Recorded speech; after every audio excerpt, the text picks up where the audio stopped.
Welcome to the Reparenting Daily podcast. In this podcast, we'll dive deep into reparenting, exploring tools and resources to help us through our journey. The podcast is divided into 3 sections. First is a reading. Second is a discussion of the reading followed by a journal prompt. And the last section is a peaceful meditation for closing.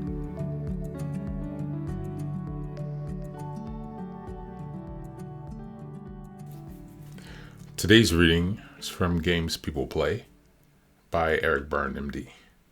It's called The Psychology of Human Relationships. It's an excellent book about transactional analysis, which is a form of understanding relationships, a theory of understanding relationships.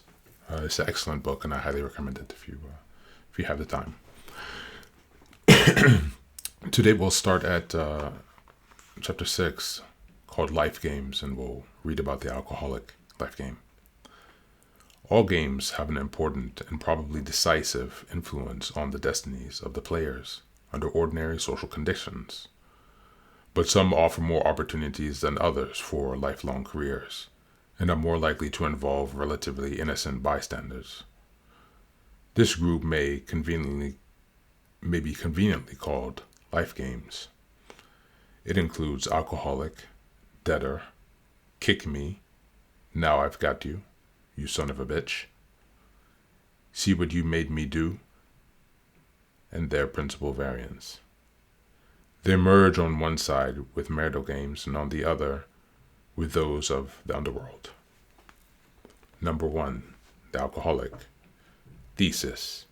In a game analysis, there is no such thing as alcoholism or an alcoholic, but there is a role called alcoholic in a certain type of game. If a biochemical or a psychological abnormality is a prime mover in excessive drinking, and that is still open to some question, then its study belongs in the field of internal medicine. Game analysis is interested in something quite different, the kinds of social transactions that are related to such excess, hence the name game alcoholic.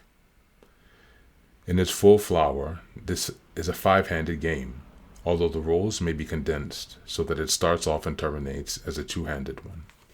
The central role is that of the alcoholic, the one who is it, played by White. The chief supporting role is that of the persecutor, typically played by a member of the opposite sex, usually the spouse. The third role is that of the rescuer, usually played by someone of the opposite sex, often the good family doctor who is interested in the patient and also in drinking problems. In the classical situation, the doctor successfully rescues the alcoholic from his habit.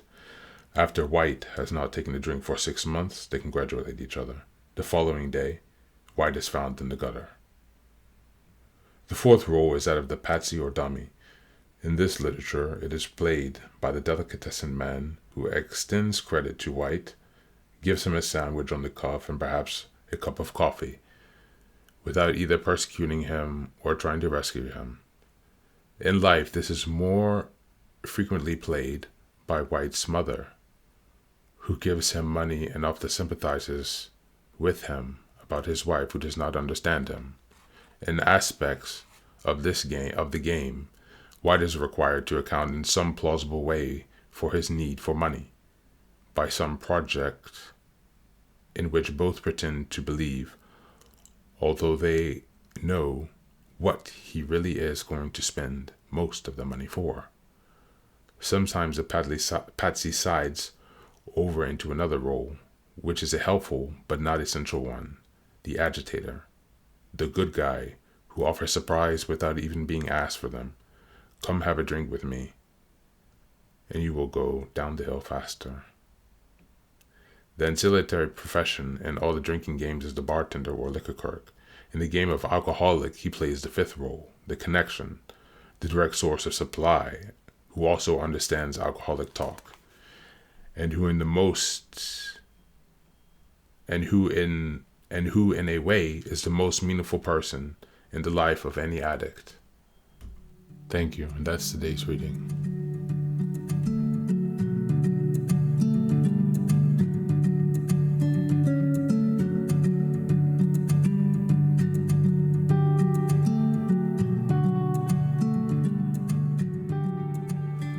When I first found this book, it really opened my eyes to so much.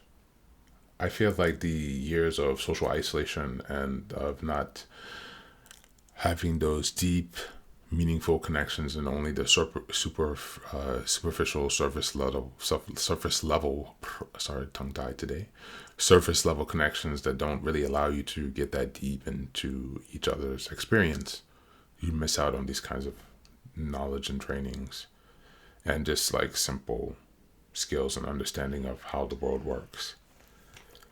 And it's really interesting to look at this game of the alcoholic.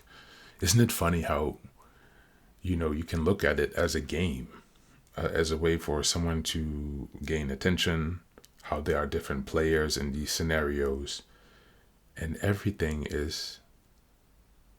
can be viewed as a game. It's quite amusing. It's in a way it's good because it gives you some hope that there can be grounding and understanding. And yeah, that's again why I highly suggest this book, because it really just gives you an idea of what the hell is going on and how to see these different interactions. But today, think about the life games as we read in the first section. There are different life games that you can look into and that we'll discuss later. But think about your awareness of any games that you're playing in your life. Do you have any alcoholics in your life? Do you see your situation with them as a game or with anyone else? Reflect on this to better understand your dynamics. Thank you for being here, and be well.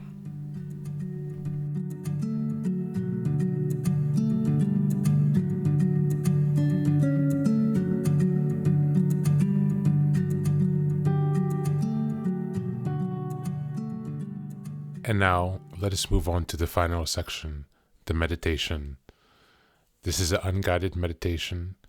I will simply provide some music and you can take some time to relax.